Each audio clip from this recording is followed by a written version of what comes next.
Guys देखो अभी मुर्गे के लिए हम घास लाएंगे। चलो घास लाते हैं फिर। हम देखो इधर से घास लाते हैं मुर्गे के लिए। देखो इधर की थोड़ी घास लेने की मुर्गी के लिए। बस हो गई गाइस, देखो घास।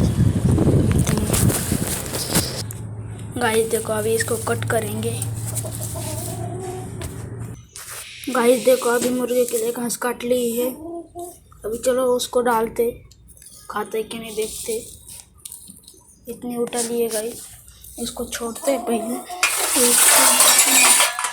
मुर्गी को डालते। देखो अभी उसको डालते। देखो गाइस खाता है क्या नहीं पता नहीं मेरे को। देखो गाइस कितने अच्छे तरीके से खा रहेगा इसको।